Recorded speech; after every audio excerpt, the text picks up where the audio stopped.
இன்னைக்கு தொலையுணர்வு புத்தகத்துல இன்னொரு கதை நான் படிச்சேன். அதுக்கப்புறம் சீக்ரெட் புத்தகத்துல சொல்லப்பட்ட இந்த லா ஆஃப் அட்ராக்ஷன் டெக்னிக்ல ஒரு டெக்னிக்கை இந்த கதையில வந்த நபர் பயன்படுத்தியிருக்காரு. அது மூலமா அவங்க லைஃப்க்கு தேவைப்பட்ட ஒரு விஷயத்தை அவர் அட்ராக்ட் பண்ணியிருக்காரு.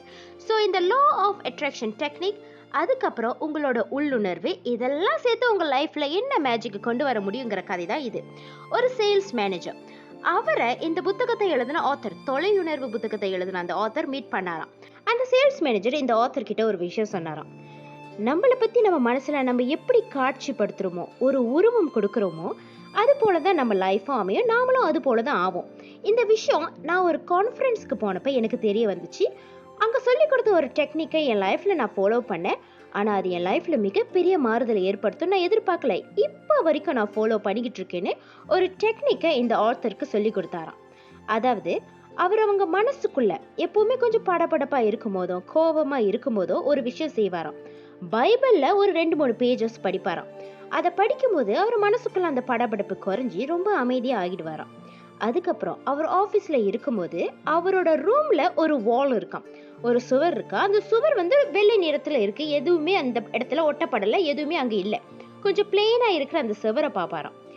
அது மேல அவரோட கவனத்தை முழுசா அங்க கொண்டு வந்து அந்த வருஷ கடைசியில அவருக்கு எவ்வளவு ப்ராஃபிட் கிடைக்கணுமோ அந்த நம்பரை அந்த சுவர் மேல எழுதுற மாதிரி அவர் இமேஜின் பண்ணுவாராம். அவர் கற்பனையில சுவர் மேல எழுதின அந்த தொகையை, அந்த நம்பரை அவர் உன்னிப்பா பார்ப்பாராம்.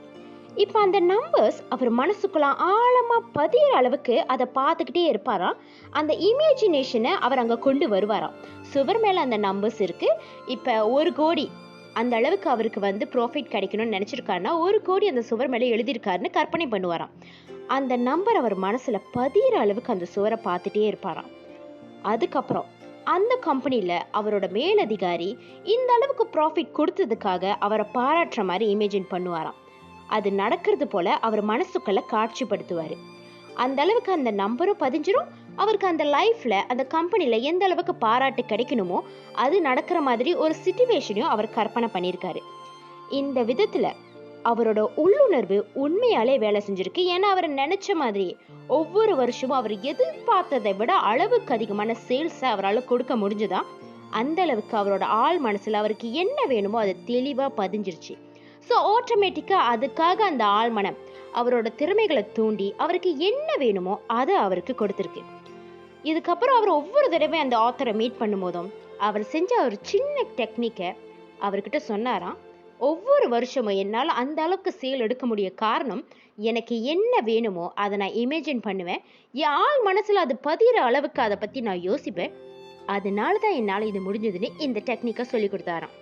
நீங்கள் உங்கள் ஆள் மனசில் உருவாக்குற ஒவ்வொரு படம், ஒவ்வொரு நம்பர், ஒவ்வொரு இமோஷன், இது எல்லாமே உண்மையாக மாறும். அது உள்ளே மட்டும்தான் இருக்குன்னு நினைக்காதீங்க. உங்கள் அகத்தில் இருக்கிறது வெளியவும் தெரிய ஆரம்பிக்கும். ஸோ நீங்கள் உள்ளே என்ன நினைக்கிறீங்களோ, உங்கள் எண்ணங்கள், உங்கள் மனசுக்குள்ளே என்னென்ன இருக்குது, இது எல்லாமே வெளியே நிஜமாகுன்றதை நீங்கள் நம்பணும். ஒருவேளை அது நிஜமாகாமல் போயிருச்சுன்னா உங்கள் மனம் பாதிப்படையும். அதனால தான் நமக்கு நிறைய ஸ்ட்ரெஸ், நம்ம நிறைய டிப்ரெஷன், அந்த மாதிரி விஷயங்கள்லாம் நம்ம மாறி போகிறோம். ஏன்னா நம்ம நினைக்கிற விஷயங்களே தப்பாக இருக்கும்போது மென்மேலுமே நம்ம உடலுக்கோ நம்ம மனதுக்கோ அது ஆரோக்கியம் இல்லாமல் போகுது.